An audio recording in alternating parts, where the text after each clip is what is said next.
told you yesterday about Texas passing a new law that opens the gates to digital tyranny. It's a dystopian UK-style online ID law, which will force Texans by January of 2026 to verify their age to access the most basic online services, marking the first step towards nationwide digital ID. A lot of people responded to that report saying, how can this happen in Texas? Governor Abbott is a rhino. Texas is actually a Democrat state in disguise. But what a lot of people may have missed in that report is that efforts are underway to do this at a federal level, and it's Republicans doing it. Governor Mike Lee of Utah, a Republican, introduced what could be described as a carbon copy of that legislation in May. Here's his press release on it. And of course, we see the usual language in the press release, quote, a bill providing parents with tools to protect their children from harmful content on mobile apps.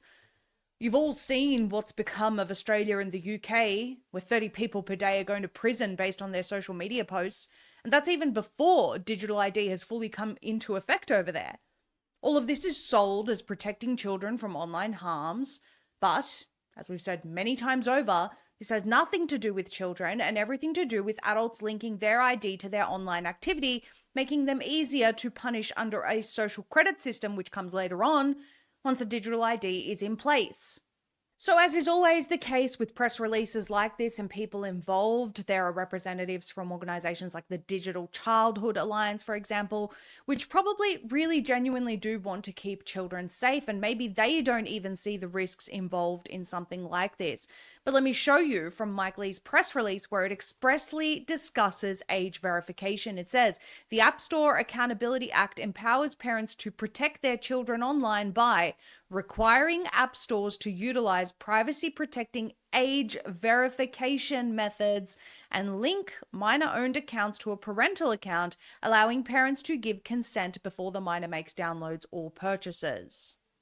Another mention of that language there, providing a safe harbor for compliant app stores. Platforms can meet minimum standards by offering tools like secure age verification, parental oversight, well, that's up to the parents. We don't need the government to enforce that. And accurate app age ratings, it says.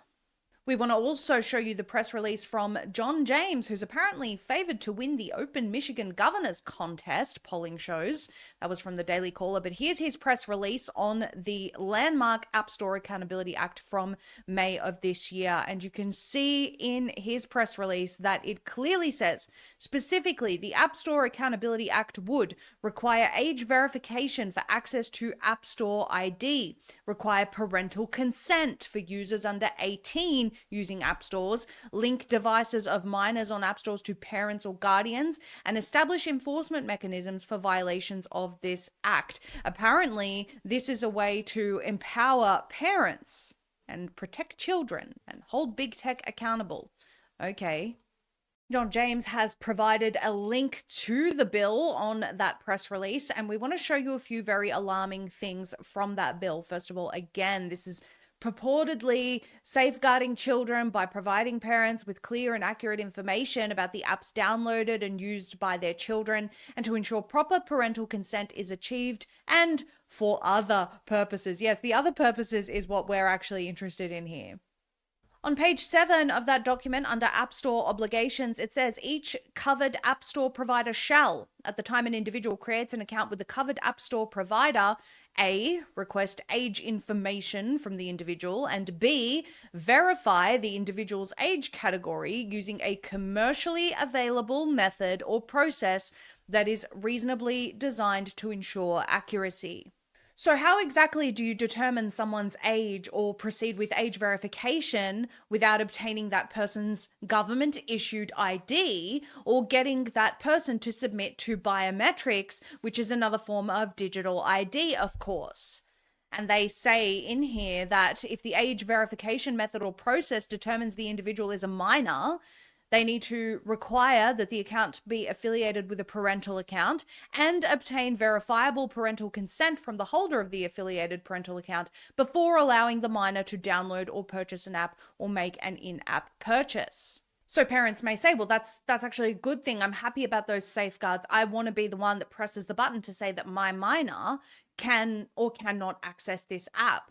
First of all, I agree with you. I don't agree that the government should be the one dictating that, but let me ask you, concerned parents, first of all, are you comfortable with big tech companies through some unknown, unspecified, very ambiguous age verification process that isn't specified in this bill, which is exactly how Australia did it, and now they're admitting digital ID will be used for this. But are you comfortable with this unknown, unspecified, approved third-party provider collecting your child's biometrics and then determining that they're under 18? And furthermore, how exactly do you plan to prove that you're a parent that's over 18 that is someone that can verify that your child is allowed to use this app?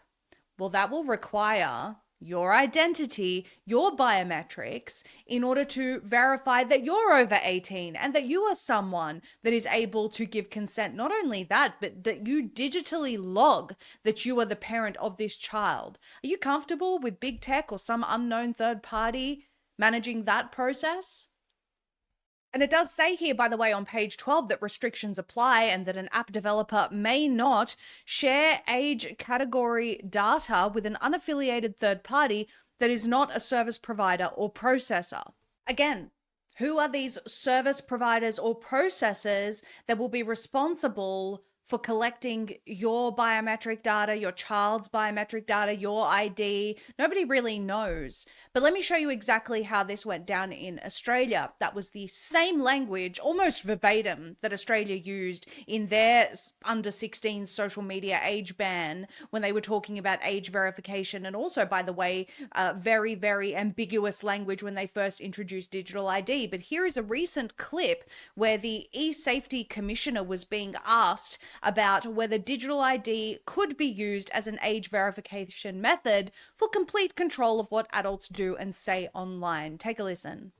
There's obviously a lot of concern about digital ID. Clearly the legislation, because of our amendments we talked about, bans the use of digital ID. Yes. But and what's to stop one of these platforms asking for someone's ID, digital ID? Well, they can ask for digital ID as one form of age assurance, but they cannot only use digital ID, and it cannot be the last, say point of call if there is let's just say if there's an appeal or if there's a refusal. And the idea is there that you shouldn't be able to force anybody to use their digital or government ID if they're not comfortable. So there have to be alternative means that are offered by the platform. So given the legislation prohibits the use of digital ID, what it does not prohibit the use of digital ID.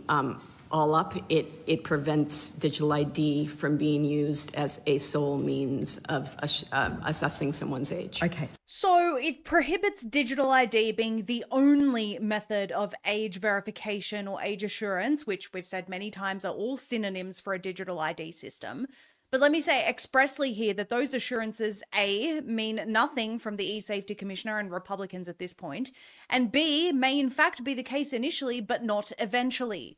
The agenda for digital ID, as stated by the World Economic Forum, is that civic participation in society will depend on digital ID.